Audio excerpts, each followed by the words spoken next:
Hey everyone, it's Miss Dana and welcome to my Threes Classroom. If you have not subscribed to my channel, go ahead and press that subscribe button. I want to know what my educators, I want to hear from my educators. What are you doing in your classroom the last 2-3 weeks of school? This is something new for me. This year, I just wanted to do something really fun and engaging and intentional for the children. And I thought about my favorite author, or one of my favorite authors. And of course, it's Eric Litwin and Pete the Cat. All of his books, as you can see, we have them posted or displayed behind me. And what we did was we did a poll with our 3-year-olds, and guess what? The first favorable book was Pete the Cat and the Perfect Pizza Party. That was the first book that they chose, was most favorable. The second book was Pete the Cat and his 4 Groovy buttons. I love this. This is my favorite. I love to chant my buttons, my 4 Groovy buttons, my 4 Groovy buttons. And but once we did the poll, we I just planned some intentional experiences for the children to do in the classroom. And I just wanted to share them with you. You can make your book or books come alive in your classroom. What a way to teach the children with visual. And so I just want to share with you some of the things, go through my classroom, what we're doing next week with Pete the Cat and the 4 Groovy buttons. This is my library. And in the library, I have all the shirts of Pete the Cat. And what I've done, I bought these, they're stickers, but we're going to call them buttons. And they're going to just have these buttons.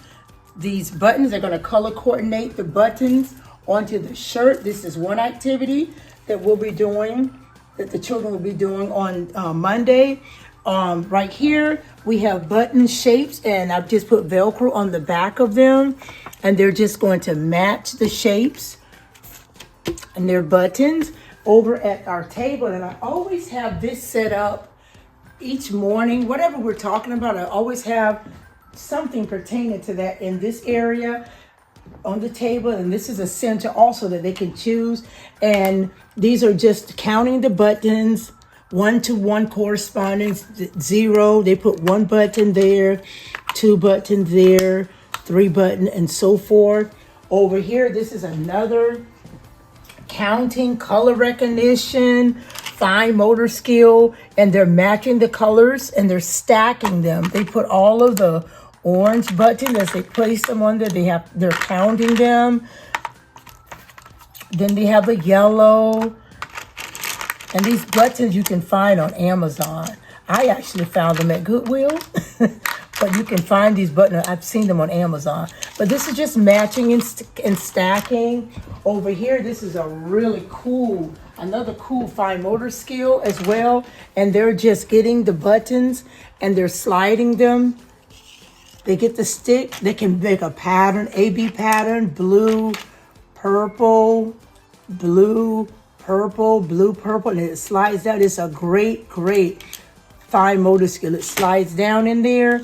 So this is here. Then this is just another button game where they're using the buttons to form the colors on the frog. And then we also have the same thing here, another fine motor skill, color recognition.